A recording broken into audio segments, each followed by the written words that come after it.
ये लय काफ़ी अच्छी है। इस समय भीड़ में कई शिष्य अपनी सीटों पर बैठे या खड़े होकर बिल्कुल बेवकूफ़ों की तरह स्थिति को देख रहे थे। कुछ लोग आपस में फुसफुसा रहे थे, कुछ सेकंड के लिए इस बदकिस्मत छोटी बहन पर तरस खा रहे थे। वे सभी अपने सामने वाले व्यक्ति को पहचान गए, बाहरी संप्रदाय के शीर्ष 10 प्रतिभाशाली लोगों में से एक, यी जोंगटियन का छोटा। वह आमतौर पर बहुत घमंडी था और लोगों को खास तौर पर परेशान करता था। मैं आज तुम्हारी ले लूंगा, तुम इसके बारे में क्या करोगे? वान तियानयुआन बेहद रूखा और असभ्य था, उसे अनमोल सुंदरियों की देखभाल का मतलब ही नहीं समझ आ रहा था। अगर कोई आम इंसान इतनी प्यारी और खूबसूरत जूनियर बहन को देख ले तो उसके साथ कुछ करने के बारे में सोच भी कैसे सकता है, बल्कि वो तो उसकी रक्षा करने की पूरी कोशिश करेगा। लिन फैन ने मौजूदा हालात को देखा। ऐसी कौन सी खूबसूरती थी जो उसने पहले कभी नहीं देखी थी, लेकिन उसके सामने खड़ी यह छोटी बहन जिसे तंग किया जा रहा था खास तौर पर खूबसूरत थी। लिन फैन ने अभी अभी खाना खाया था और मांस और सब्जियां उसके अनुभव को बढ़ा सकती थीं। तो जाहिर है यह कोई साधारण खाना नहीं था और स्वाभाविक रूप से उसका ध्यान आकर्षित कर रहा था। इस असभ्य दानव ने संभवतः इसी कारण से छोटी मोटी बातें ढूंढने का फैसला किया। तुम, फैन युक्सिन ने अपने दांत भींच लिए और सामने खड़े दानव को ठंडी निगाहों से घूरने लगी, लेकिन कुछ कर नहीं पाए। कच्चे विशालकाय वान तियानफेंग ने उपेक्षापूर्वक हंसी। उसके अंदर किसी वरिष्ठ भाई की उपस्थिति का कोई निशान नहीं था। नीमिंग्यांग या यिनमो चेन की तुलना में ये स्वर्ग और पृथ्वी के बीच का अंतर था। अपने सामने ये घटना देखकर आसपास के शिष्य भी कुछ नहीं बोले। हालांकि छोटी बहन बेहद खूबसूरत थी, फिर भी वे अपने सामने वान तियानफेंग को उकसाने की हिम्मत नहीं जुटा पाए। इस समय हान लू भीड़ के बीच खड़ा होकर उदासीन भाव से बिना कोई हरकत किए मौजूदा स्थिति को देख रहा था। थोड़ा और प्रशिक्षण लो, ताकतवर कमजोर को खा जाता है, ताकतवर बनना ही एकमात्र रास्ता है। हान लू ने अपने दोनों हाथ कसकर भींच लिए और फिर सिर नीचे करके जाने की तैयारी करने लगा। रुको! तभी पूरे डाइनिंग हॉल में अचानक एक जोरदार आवाज़ गूंजी। सब असमंजस में इधर उधर देखने लगे कि यह आवाज़ किसकी है। हान लू, जो पहले जा रहा था, रुक गया क्योंकि यह आवाज़ थोड़ी जानी पहचानी लग रही थी। ये वही है। जब हान लू उस व्यक्ति की ओर मुड़ा तो उसके शांत भाव अचानक धुंधले पड़ गए, मानो उसमें किसी तरह की गहरी नफरत समा गई हो। लिन फैन ने वान तियानफेंग की तरफ देखा, छठे स्तर की प्रीसेलेस्टियल। फिर लिन फैन ने लड़की की तरफ देखा, पहले स्तर की प्रीसेलेस्टियल, लेकिन उसके बाद कुछ सवालिया निशान उठे। इससे लिन फैन को थोड़ा शक हुआ, आखिर हुआ क्या है। लेकिन अभी के लिए ये बात मायने नहीं रखती थी, क्योंकि लिन फैन अपना ताना मारने ही वाला था। उस समय उसके सामने अपार अनुभव लहरा रहा था। चाहे कुछ भी हो, उसे कुछ हंगामा तो करना ही था। आप कौन हैं? वान तियानफेंग की आवाज़ गुस्से से गरज उठी जब उन्होंने एक व्यक्ति को हस्तक्षेप करते देखा। लिन फैन ने वान तियानफेंग की ओर देखा, फिर शान से हाथ हिलाया, मेज पर कूद गया और तुरंत अपमान करना शुरू कर दिया। तुम्हारे जैसा घटिया व्यक्ति एक वरिष्ठ भाई माना जाता है और अपने कनिष्ठ भाइयों और बहनों को भी धमका रहा है।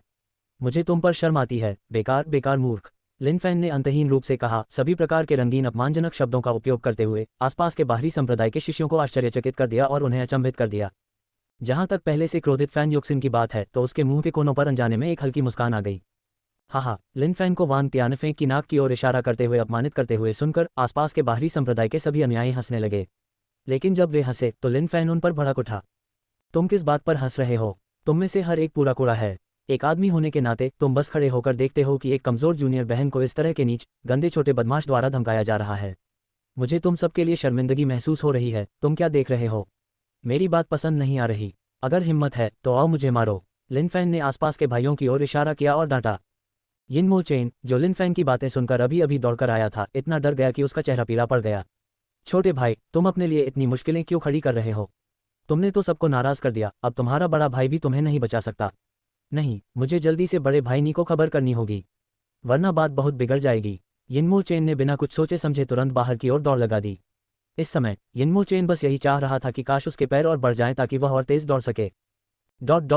इस समय लिन फैन वहीं खड़ा रहा, धीरे से अपनी आंखें बंद करते हुए और आह भरते हुए बोला, मैंने अभी अभी तुम सबका बहुत अपमान किया है। अगर तुम अब भी मुझ पर हमला नहीं करोगे तो मैं सचमुच तुम सबको नीचा दिखाऊंगा। बिना कुछ कहे लिन फैन मेज से नीचे कूद पड़ा और वान तियानफेंग के सामने चला गया। क्या हिम्मत है तो आकर मुझे मार, मैं तुझे नीचा देखता हूँ। लिन फैन ने वान तियानफेंग के पहले से ही गुस्से से लाल चेहरे को देखा और ताना मारना जारी रखा। आज की सफलता या असफलता सब इसी एक मौके पर निर्भर है। मौत की तलाश में। ये सुनते ही वान तियानफेंग की आंखें खतरनाक ढंग से चमक उठी और एक मुक्का लिन फैन की ओर झपटा। आसपास के बाहरी संप्रदाय के अनुयायी अचंभित रह गए। उन्हें लग रहा था कि आज किसी की मौत जरूर होगी। फैन युक्सिन भी घबराहट से देख रहा था। बम डिंग टाइटेनियम ग्रेड डायमंड बॉडी अनुभव जोड़ 2000। लिन फैन की वर्तमान शारीरिक शक्ति नीमिंग्यांग के 8वें स्तर के पूर्वाकाशीय प्रहार को झेलने में सक्षम थी, इसलिए स्वाभाविक रूप से वान तियानफेंग का मुक्का उसके लिए कुछ भी मायने नहीं रखता था। अपने अनुभव को एक बार फिर आसमान छूता हुआ महसूस करते हुए लिन फैन मुस्कुराए बिना नहीं रह सका। लिन फैन अगले हमलों की प्रतीक्षा कर रहा था, तभी उसे एहसास हुआ कि वान तियानफेंग उसे सतर्कता से देख रहा था। इस समय लिन फैन को अचानक एहसास हुआ कि वांग तियानफेंग ने अभी अभी अपना पूरा जोर लगाया है, फिर भी वह ऐसे खड़ा रहा जैसे कुछ हुआ ही ना हो। अगर कोई बेवकूफ़ न हो तो कोई भी बता सकता था कि कुछ गड़बड़ है। अभिनय की दुनिया से निकले लिन फैन ने इस मौके पर अपनी दमदार अभिनय प्रतिभा का पूरा प्रदर्शन किया। उफ! लिन फैन के चेहरे पर अचानक लालिमा छा गई, उसके मुंह से खून की धारें फूट पड़ीं। यथार्थवाद बढ़ाने के लिए लिन फैन ने जानबूझकर कुछ और थूक भी दिया। अभी खून की कोई खास कीमत नहीं थी, अनुभव ही सबसे कीमती चीज़ थी। हाहा साले, देखते हैं अब भी तू घमंडी है या नहीं। इस नासमझ जूनियर भाई को पागलों की तरह खून थूकते देख वांग तियानफेंग जोर जोर से हंसने लगा। अभी अभी जो मुक्का मारा था उससे वांग तियानफेंग बहुत संतुष्ट था। अब यही वह एहसास था जो वह चाहता था। हान लू, जो कभी नहीं गया था, अपने सामने की स्थिति को देखकर हल्की हंसी हंसने लगा। उसके अंदर का गुस्सा अनजाने में ही काफी कम हो गया। लिन फैन इधर उधर लड़खड़ा रहा था, उसके मुंह के कोने खून से रंगे हुए थे। उसने अपनी उंगली उठाकर इशारा किया, मैं तुमसे घृणा करता हूँ। वांग तियानफेंग ने देखा कि सामने वाला बदमाश अब भी उसका अनादर कर रहा है, तो वह और भी क्रोधित हो गया। उसने अपनी दोनों मुट्ठियां बरसा दी और हर मुक्का लिन फैन के शरीर पर पड़ रहा था। डिंग, टाइटेनियम ग्रेड डायमंड बॉडी अनुभव जोड़ 2000। डिंग, टाइटेनियम ग्रेड डायमंड बॉडी अनुभव जोड़ 2000। इस समय वांग तियानफेंग के लिए चीज़ें आसान बनाने के लिए लिन फैन ज़मीन पर लेट गया ताकि वांग तियानफेंग उसे खुलकर हरा सके। ज़मीन पर लेटे लिन फैन ने चुपके से आह भरी, आखिर ये आसान नहीं है। बाहरी संप्रदाय में आने के बाद आज ही सबसे अच्छा है। लिन फैन जैसे ही ये सब सोच रहा था, वांग तियानफेंग अचानक रुक गया। हम आज के पाठ के बाद देखते हैं अगली बार तूने मेरी अवज्ञा करने की हिम्मत की या नहीं, वांग तियानफेंग ने ठंडे स्वर में कहा और फिर मुड़कर जाने की तैयारी में लग गया। रुको, कमीने! आसपास के लोगों की नज़रों में लिन फैन इस समय पहले से ही अधमरा सा लग रहा था, लेकिन वह अचानक उठ खड़ा हुआ। वह पहले से ही कमज़ोर लग रहा था, फिर भी उसने अपनी गालियां देना बंद नहीं किया और पागलपन से वांग तियानफेंग पर ताने कसता रहा। आप! वांग तियानफेंग दंग रह गया और उसे थोड़ा अविश्वास हुआ, यह आदमी, वह अभी भी कैसे खड़ा हो सकता है। तुम तो छोड़ो, मेरे आसपास के लोग भी मेरी नज़र में बिल्कुल बेकार हैं। अब क्या हुआ, ये क्या हो गया? सही कहा, मैं तुम सब की बात कर रहा हूँ। अगर तुम्हें ये पसंद नहीं तो और मिलकर मुझे पीटें। तुम्हारे दादा तुम सबसे नहीं डरते। लिन फैन इस समय रोने ही वाला था, क्या लेवल अप करना इतना मुश्किल नहीं है। ताने मारने के अलावा उसे ताने मारने के और भी तरीके सोचने पड़े। अगर वे चारा नहीं खाते तो सब बेकार। मेरे साथी भाइयों, हम इंसान ही इंसान हैं और अब इस व्यक्ति द्वारा हमें ऐसे अपमानित किया जा रहा है मानो हम कुछ भी नहीं हैं। एक योद्धा को मारा जा सकता है लेकिन शर्मिंदा नहीं किया जा सकता। आज आइए उसे समझाएं कि कौन से शब्द कहे जा सकते हैं और कौन से नहीं। तभी उन्हें इकट्ठा कर रही भीड़ में से एक आवाज़ आई। लिन फैन ने नज़र घुमाई और अचानक खुशी का अनुभव किया। यह अद्भुत योगदान देने वाला कोई और नहीं बल्कि वरिष्ठ भाई हान लू थे। लिन फैन का दिल खुशी से उछल पड़ा। बड़े भाई हान, आज की कृपा से ये छोटा भाई भविष्य में आपके पास लौटेगा। जैसी कि उम्मीद थी, हान लू के ये शब्द कहते ही आसपास के बाहरी संप्रदाय के शिष्य खुद को रोक नहीं पाए। कुछ ने चुपचाप अपना सिर झुका लिया, शायद पहले हुए अपमान के कारण, और जो लोग गुस्से में थे वे ये शब्द सुनकर भड़क उठे। इस बिंदु पर लिन फैन पूरी खुशी में था और आज्ञाकारी रूप से फर्श पर लेट गया। आज की लय काफ़ी अच्छी है। डिंग, टाइटेनियम ग्रेड दानव शरीर अनुभव जोड़ 1000। डिंग, टाइटेनियम ग्रेड दानव शरीर अनुभव जोड़ 5000। नकली रोना, अपनी छिपी क्षमता को बाहर लाना। डिंग, बधाई हो, टाइटेनियम ग्रेड डायमंड बॉडी का स्तर ऊपर हो गया। ये सूचना सुनकर लिन फैन के चेहरे पर खुशी की मुस्कान आ गई। कड़ी मेहनत का फल ज़रूर मिलता है। जब तक आप कोशिश करते रहेंगे आपको फल ज़रूर मिलेगा। भाइयों, अब रुक जाओ, लगता है वो मरने वाला है। जब लिन फैन खुशी में डूबा हुआ था तभी एक बाहरी संप्रदाय का शिष्य जोर से चिल्लाया। क्या हम जल्दबाजी में थे? हम सब एक ही संप्रदाय के हैं। हम ऐसा कैसे कर सकते हैं? जल्दी करो, इसे डॉक्टर के पास ले जाओ, अगर कुछ हो गया तो बहुत बुरा होगा। हान लू दूर खड़ा सब कुछ देख रहा था। उसके मुंह के कोनों पर एक मुस्कान उभर आई। अगर यह आदमी सचमुच मर गया तो यह उसके लिए उचित ही होगा। इस पर लिन फैन ने झट से ताना मारा, तुम कमीनों, तुम्हें लगता है कि तुम मुझे मार सकते हो? तुम सब बस अपनी बढ़ाई कर रहे हो। जब मैंने कहा कि मैं तुम सबको नीचा देखता हूं तो मेरा मतलब था कि मैं तुम सबको नीचा देखता हूं। पहले मुस्कुरा रहे हान लू ने तुरंत अपना चेहरा बदल लिया। वह थोड़ा चौंका और थोड़ा अविश्वास भी। वह अभी भी ठीक है, ये नामुमकिन है। धिक्कार है, बदमाश अभी भी सख्ती से पेश आ रहा है। ये देखकर कि यह आदमी अभी भी पश्चाताप करने से इनकार कर रहा है और उन्हें ताना मार रहा है, बाहरी संप्रदाय के शिष्य जो अभी अभी नम पड़े थे क्रोधित हो गए और फिर से हमला करने लगे। डिंग, टाइटेनियम ग्रेड डायमंड बॉडी अनुभव जोड़ 2000। डिंग, टाइटेनियम ग्रेड दानव बॉडी अनुभव जोड़ 3000। डिंग, टाइटेनियम ग्रेड दानव शरीर अनुभव जोड़ 1000। लिन फैन अपने बढ़ते अनुभव की अनुभूति में डूबा रहा। इन अनुभवों के खजानों ने जितना ज्यादा प्रयास किया, लिन फैन उतना ही ज्यादा खुश होता गया। लिन फैन को बस इस बात का अफसोस था कि अभी भी कई बाहरी संप्रदाय के अनुयायी थे जो बस वहां गंभीरता से खड़े थे और उसे अनुभव नहीं दे रहे थे। अरे बदमाश, जल्दी करो और अपनी गलती मान लो, वांग तियानफेंग गुस्से से चिल्लाया। तुम मुझे लड़कियों को परेशान करने वाले इन नीच लोगों के सामने सिर झुकाने को कह रहे हो? तुम्हारे सपनों में? लिन फैन खुशी से चिल्लाया। हमने किसी को धमकाया नहीं, साले। तू हमारा अपमान क्यों कर रहा है? लिन फैन को सजा दे रहे बाहरी संप्रदाय के सभी शिष्य गुस्से से चिल्ला उठे। वे तो बस तमाशबीन थे और बस किनारे से देखते रहे, फिर भी उनका अपमान हुआ। तो क्या हुआ अगर मैंने तुम सबका अपमान किया? मैं तुम सबका अपमान करना चाहता हूँ, आओ मुझे मारो। लिन फैन, जो बस पिटाई की मांग कर रहा था, चिल्लाया। भाइयों, हम उससे परेशान क्यों हैं? चलो आज उसे समझाते हैं कि बकवास करने वालों का क्या होता है। वांग तियानफेंग ने झपट्टा मारा। जब से वह सीनियर भाईजी का अनुयायी बना है, किसी ने भी उससे इस तरह बात करने की हिम्मत नहीं की थी। यह आदमी निश्चित रूप से पहला था। ... उन्हें उपलब्धि का एहसास दिलाने के लिए लिन फैन ने भी थोड़ा सा झूठा रोना शुरू कर दिया। उसकी चीखें मानो धरती हिला देने वाली थीं। हर बार जब अनुभवों का खजाना खत्म होने वाला होता, लिन फैन फिर से ताना मारना शुरू कर देता। मस्त है, इस समय भोजन कक्ष पूरी तरह अस्त व्यस्त था और कई बाहरी संप्रदाय के अनुयायी अनजाने में ही वहां जमा हो गए थे। उन्होंने शुरू से अंत तक सब कुछ देखा था। इस साथी संप्रदाय के सदस्य के लिए जो पीटा जा रहा था, दर्द से चीख रहा था, लेकिन फिर भी झुकने को तैयार नहीं था, उनके मन में भी प्रशंसा का भाव था। ऐसे स्वभाव के साथ कोई कष्ट कैसे न सहे? चूंकि कोई इतने लोगों को नहीं हरा सकता, तो क्या वह हार नहीं मान सकता? बस तब तक प्रतीक्षा करो जब तक भविष्य में उसकी साधना का आधार न बढ़ जाए, फिर एक एक करके बदला लेने के लिए वापस आओ। इतना अड़ियल होने की कोई आवश्यकता नहीं थी। क्या तुम मान गए? इस समय वांग तियानफेंग थोड़ा थक गया था। हालांकि तार्किक रूप से छठे स्तर के पूर्व स्वर्गीय साधना आधार और गहन आंतरिक ऊर्जा के साथ ऐसा नहीं होना चाहिए था। शुरुआत में वांग तियानफेंग ने लिन फान को हराने के लिए अपनी पूरी शक्ति का उपयोग नहीं किया, लेकिन बाद में उसे एहसास हुआ कि यह आदमी बस चिल्लाता था और कभी बेहोश नहीं होता था, और इससे वांग तियानफेंग अधीर हो गया।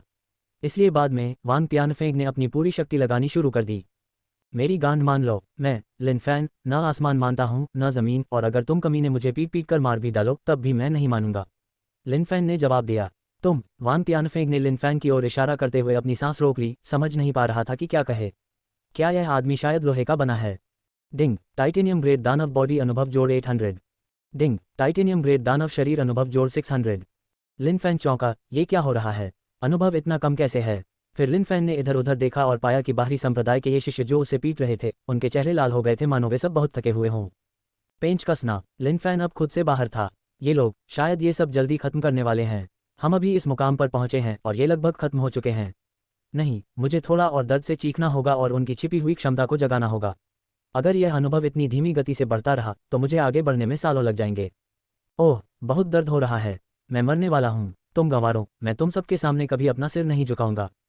लड़कियों को परेशान करने वाला नीच व्यक्ति तारांकन और फैन युक्सिन ने जब देखा कि उसके बचाव में खड़ा व्यक्ति लोगों की भीड़ से घिरा हुआ है, तो उसकी कोमल आंखों में हत्या का इरादा उभर आया।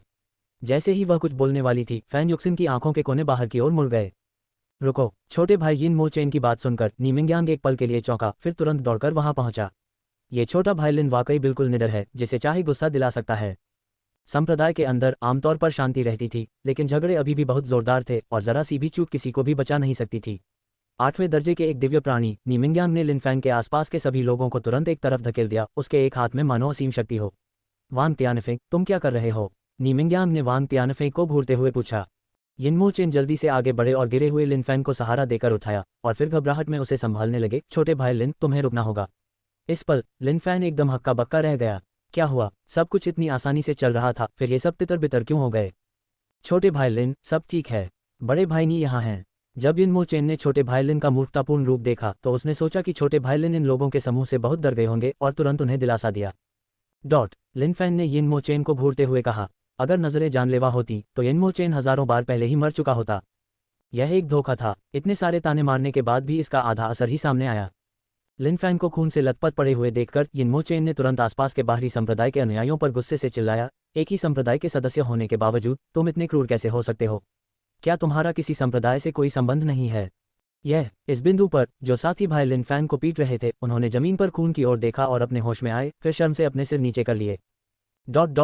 वरिष्ठ भाई नी, इस घटना के बाद मुझे लगता है कि आपको इस कनिष्ठ भाई को ठीक से नियंत्रित करना चाहिए और उसे बकवास न करने की शिक्षा देनी चाहिए। वांग तियानफेंग ने नी मिंगयांग की ओर देखते हुए कहा। हालांकि उसकी साधना का आधार नी मिंगयांग से ज्यादा ऊंचा नहीं था, फिर भी वांग तियानफेंग को उससे जरा भी डर नहीं लगा। एक ऐसा घटिया इंसान जिसने कई सालों तक प्रशिक्षण लिया था, फिर भी वह सिर्फ 8 स्तर का दिव्य था, उसे वह बिल्कुल भी योग्य नहीं समझता था। वांग तियानफेंग, मैं ये घटना वरिष्ठ भाई मिंग को बताऊंगा और देखते हैं कि क्या वरिष्ठ भाई जी के अधीन सभी लोग ऐसे लोग हैं जो भोजन कक्ष में अपने ही संप्रदाय के सदस्यों का खाना चुराते फिरते हैं। नी मिंगयांग ने कहा। मौजूदा हालात देखकर लिन फैन ने मन ही मनाह भरी। आज गलत जगह चुनकर उसने अपनी ही गलती की।